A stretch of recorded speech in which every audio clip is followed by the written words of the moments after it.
People living in an apartment complex on the Georgetown College campus want to know why someone fired shots causing bullets to hit some of their homes. Tonight we're learning more about a drive-by shooting in southern Kentucky that put a 71-year-old woman behind bars. And how Hermine is still causing problems in parts of the country tonight, days after it made landfall.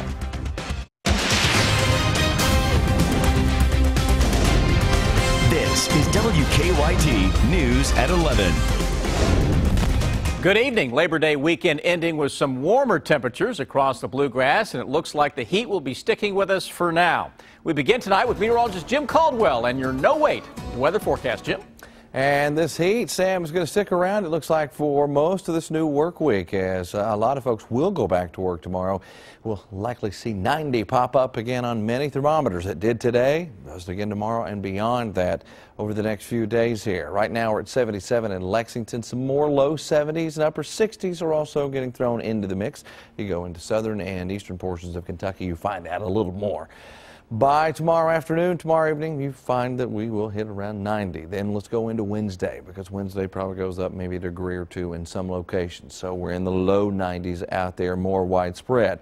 Another issue that began showing up on Wednesday into Thursday, maybe some elevated levels of humidity. It'll be noticeable tomorrow, but you'll really start to notice it once we get toward that part of the week.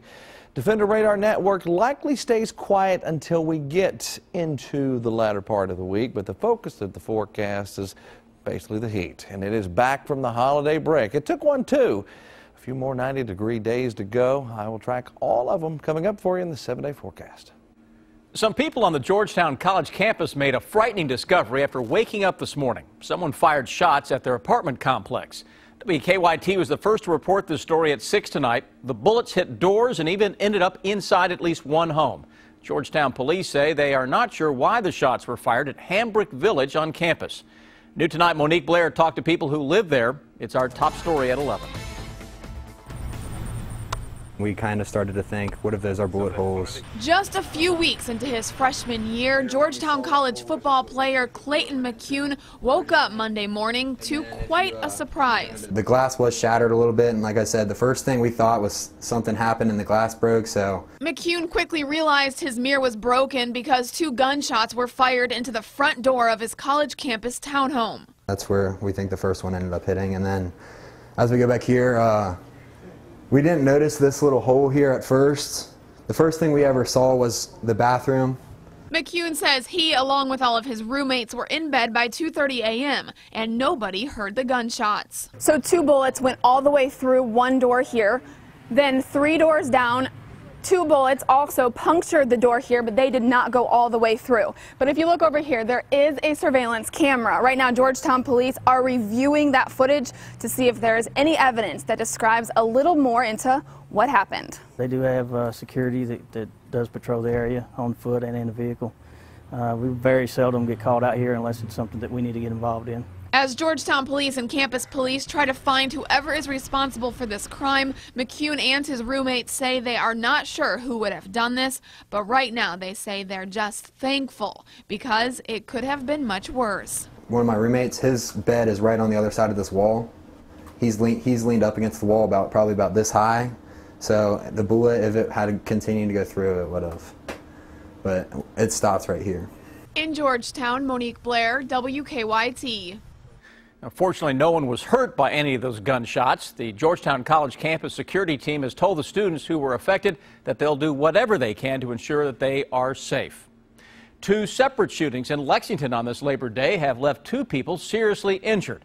We have some new information tonight about the shooting at the Marathon gas station on Trent Boulevard. Lexington police say a 35-year-old man was shot 4 times in the abdomen and once in the head at one of the gas pumps this afternoon. Police say he was taken to UK hospital with life-threatening injuries. They have arrested 1 person in the case and charged him with receiving a stolen firearm, and they say more charges are possible against him. At this point, police are not sure what led to the shooting. And just after 9 this morning, Lexington police say they found a shooting victim outside a motel. Police say a 24-year-old man was riding in a car on Buena Vista Road when another person in that car shot him. They say they found the victim in the parking lot of the Microtel. Police say he had serious but non-life-threatening injuries. They have not made any arrests, but they think the victim and the shooter knew each other. Around 6 tonight, Lexington police say a 15-year-old was shot on Augusta Drive. Police say he had a gunshot wound to the hand and was taken to UK hospital with non-life-threatening injuries. Police say the teenager originally claimed he was injured in a drive-by shooting, but they say he later admitted that he and a friend were playing with a gun and he accidentally shot himself in the hand. So far, police say no charges have been filed. Tonight, investigators still are not sure what caused the death of a person found inside a burning car in Lexington. So far, Lexington police have not released many details about the investigation.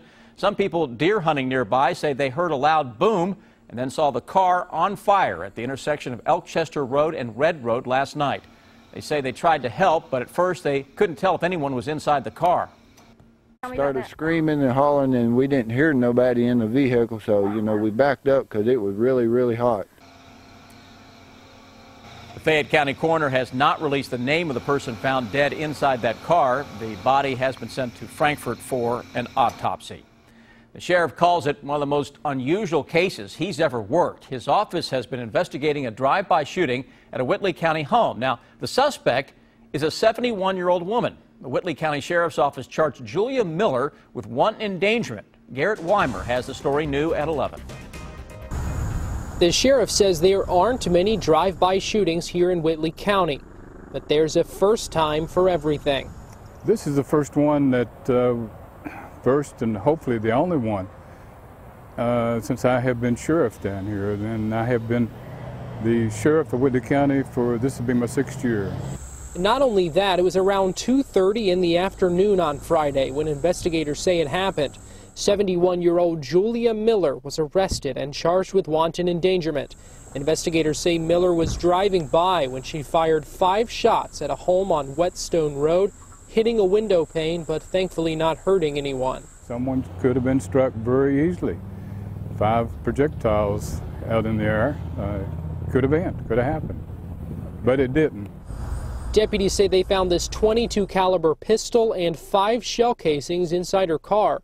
Sheriff says Miller had just bought the gun that morning. The big question is why. Even now, investigators say they still don't know. Without question, there was some anger, or it was random. Whichever doesn't make any sense. Sheriff Harrell says the folks who live in the home do know Miller, although he's not sure how.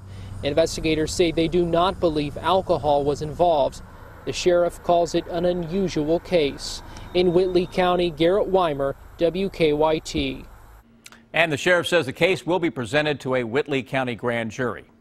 Tonight, Hermine is still kicking around the Atlantic Ocean, some 200 miles off the eastern seaboard. The storm managed to ruin some Labor Day beach plans from New England all the way up to the Jersey shore. DeMarco Morgan has the latest. As Hermine turned up the northeast, she put a fizzle on the unofficial last day of summer. Thrashing waves and dangerous rip currents kept most beachgoers from New Jersey to Cape Cod out of the water. Geraldine Dry spent the afternoon at Coney Island. No ocean for us. We kind of stepped onto the water, but then the lifeguards were looking at us, so we just had to run off. Hermine kicked off with a punch, a Cat 1 hurricane that came ashore early Friday morning in Florida with 80-mile-per-hour winds and dumped up to 18 inches of rain. It quickly lost steam as it veered through the Carolinas. Still, tropical storm warnings were issued for shore towns up the East Coast. Overnight, rough waters rocked this Royal Caribbean cruise ship headed from New Jersey to Bermuda. When you see the crew on a cruise ship starting to get dizzy and sick, then you know it's gotten pretty bad. Todd Labart, owner of the Beachcomber restaurant in Wellfleet, Massachusetts, is relieved to be spared the brunt of the storm. Pretty much from the beginning they thought it was stay east of us, which was fine with me. I bet it was. And that was DeMarco Morgan reporting. The storm is being blamed for at least 3 deaths in the south, and people in the Florida Panhandle are still cleaning up debris 4 days after Hermine made landfall there. What began with a hotel manager's suspicions helped police break up something dangerous. What we've learned about the investigation in 9 minutes. And then vandals trying to steal the fun away from the softball fields at a Pulaski County park. How a family's effort is making sure that won't happen. Your hour-by-hour forecast with meteorologist Jim Caldwell. Here we are, final little bit of Labor Day, and we are talking about the heat coming back this week. We're in the final hour of Labor Day, and more 90-degree temperatures are coming. This is usually the unofficial end of summer. Well, guess what? That is a myth. Let's go to the outside and see what's going on right now. Here in Lexington, it is a calm night. Maybe some high thin clouds from earlier. It's 77 degrees, and look what we have. At 11 o'clock, it feels like temperature. It feels like 79 degrees. Winds are coming in out of the south at around 5 miles per hour, so this is the beginning. A little more humidity creeping in tomorrow as well during the daytime hours, and we'll start feeling more of the heat index in the coming days here. Area-wide, upper 60s, low 70s.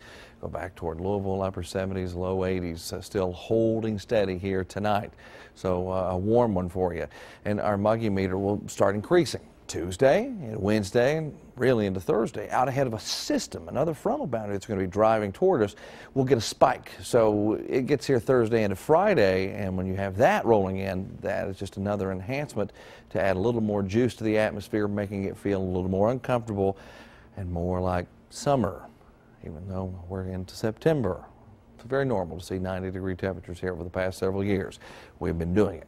What we're looking at here, everywhere you see the green is certainly humid air, and the lighter greens a little on the drier side. And then that yellow, quite a bit of it, showing up as tropical air. So we get in on more of a muggy pattern here the next few days. Wednesday, let's go into Thursday. That's when we see those dew point temperatures climb even higher, and they're going to stay that way out ahead of a front. You can see the front trying to come together, the shaping of it just to the north, because we do have the drier air in position. So that is setting up for us here to make it feel a whole lot more like summer, true summer out there. Defender Radar Network is clear tonight across Kentucky. No showers, thunderstorms. If we run into anything the next 2 days, it'd be very isolated. I think those chances are extremely low, but the better chances arrive later on in the week. High pressure has been around, and it will hang around.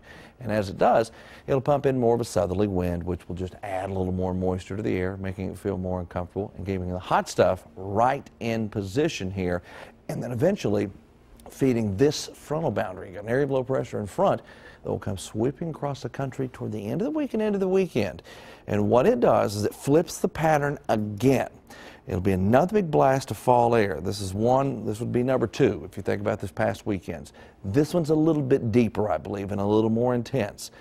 And then we have another next week that has, at this point, has 40-degree temperatures written all over it. Now, this is still the early goings, and that's beyond our 7-day forecast, but I'm just giving you a heads up that it's going to be a very up and down pattern over the next several days here, Sam, because you go from the 80s there on Friday, possibly into the 70s, maybe some low 80s at that point, but it's going to be fun. Yeah, what a change. All right. Thank you, Jim. Hillary Clinton and Donald Trump staying busy campaigning on this Labor Day. What each said about jobs in this country in 8 minutes. With the latest news on WKYT.com. Join the conversation on Twitter and become a part of the WKYT Facebook family.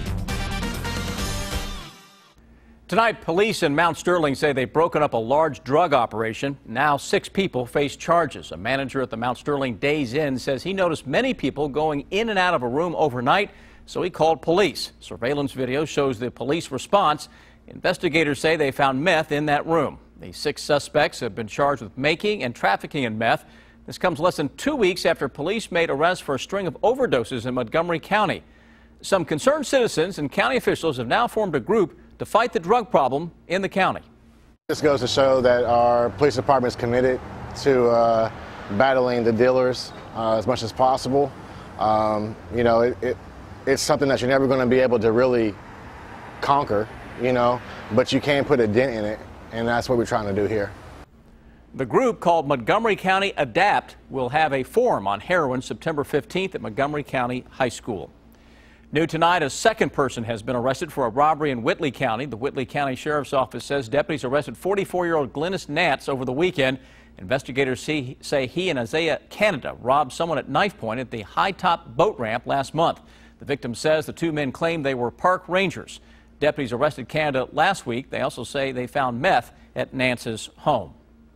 Both Democratic presidential nominee Hillary Clinton and Republican nominee Donald Trump spending this Labor Day campaigning in Ohio. both making jobs a focus of their speeches today. Clinton promised voters she would fight for American workers. Trump promised labor leaders that he's the candidate who can save American jobs from going overseas. We're going to say yes to standing up for workers' rights and dignity, yes to good jobs and benefits, yes to the American dream. As our country, in terms of manufacturing, in terms of jobs, is going to hell. It's going to hell. Our jobs are being taken out of our system. Labor Day marks the traditional kickoff to the fall campaign. A new CBS News poll shows Clinton with a slim lead over Trump in 13 battleground states. Journalists flew on Clinton's campaign plane for the first time today, and Trump also invited reporters on board his private jet. New tonight, conservative activist Phyllis Schlafly has died at the age of 92. Her son says she died this afternoon at her St. Louis home after a battle with cancer. Schlafly founded the Eagle Forum political group. She also played a role in defeating the Equal Rights Amendment in the 1970s. She wrote more than 24 books during her life. New tonight, employees at a northern Kentucky Taco Bell making an unusual discovery in the drive-thru this morning. Check it out. They found a boat in the middle of it. These pictures were taken at the Fort Wright Taco Bell. Employees say the boat had been damaged, and so was the drive-thru. There was no tow vehicle for the boat, and Taco Bell has had to shut down the drive-thru for now. Police are trying to track down the owner of the boat. He put his heart and soul into creating a park. A Pulaski County man was devastated when vandals damaged it earlier this summer. Glenn Wheeler helped create Wheeler Park and its softball fields decades ago. Well, the vandals damaged the lights and the concession stands and even stole some equipment. First time in 35 years I hadn't been here. It broke my heart. But after the vandalism, Wheeler's family pulled together and they got the fields back in shape. Today, they surprised him with their hard work. Wheeler said he was grateful for what they had done. The family hopes the fields will be ready to go for the league to start play there again next summer. Good for them. A new attendance record should be set this coming weekend for a college football game. Brian, how about it? Yeah, the battle in Bristol should obliterate the old record by nearly 35,000. Yeah, there was, I promise, a defensive bright spot for the Cats this past weekend. Sports is next.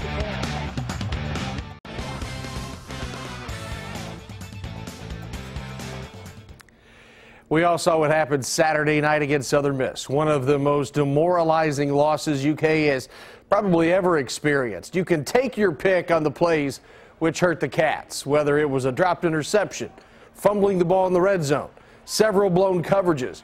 You can take your pick, but Mark Stoops attributed the loss to something else. And in the second half, it came down to third downs. They were getting aggravating yards, 2, 3 yards, 4 yards, 5 yards, too many. That we need to shore up.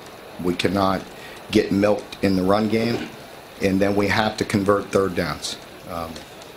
They won the one-on-ones in the second half, put us in some situations where we had to win some one-on-ones on third and medium, and lost just about every one of those.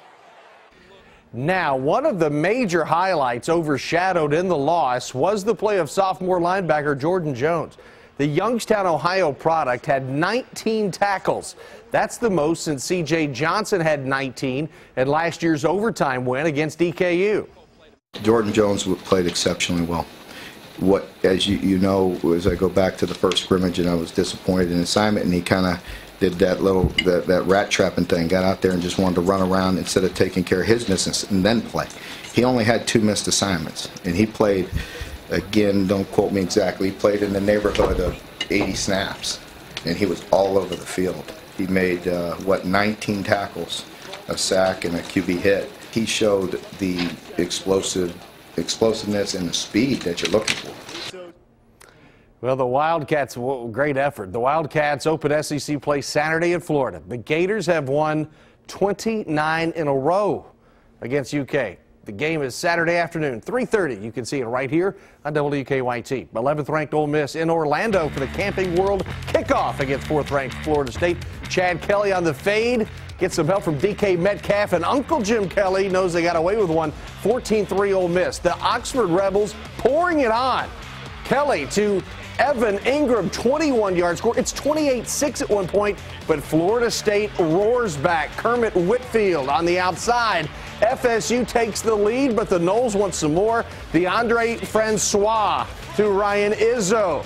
39-34 in the fourth. We have got another barn burner in college football.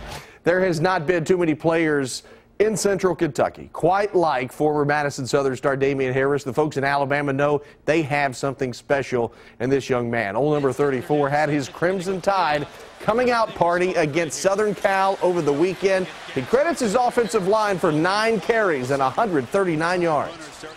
I mean, those guys did a great job all night. I mean, you know, they work so hard day in and day out in practice, and you know, they opened up some big holes, and you know, they helped out a lot in pass protection so we could get the ball through the air.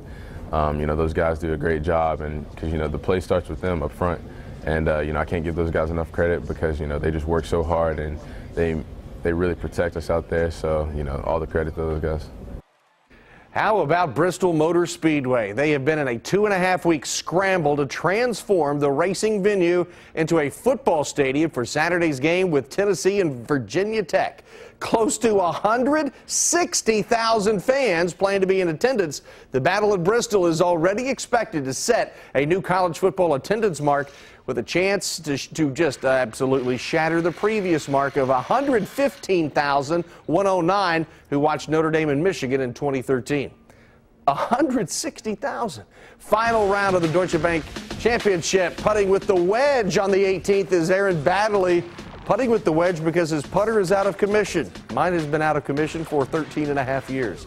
Rory McIlroy, birdie putt, and he is now 13 under, tied for the lead on 7. Paul Casey gets this one to drop. He had a 73 and at this moment is in the lead, but Rory McIlroy would roar back himself. Birdie putt 14th, third birdie in a row, and Casey and McIlroy, the 12th PGA Tour win. He defeats Casey by 2 strokes, third youngest to reach 12. Only Jack Nicklaus and Tiger Woods have done it faster.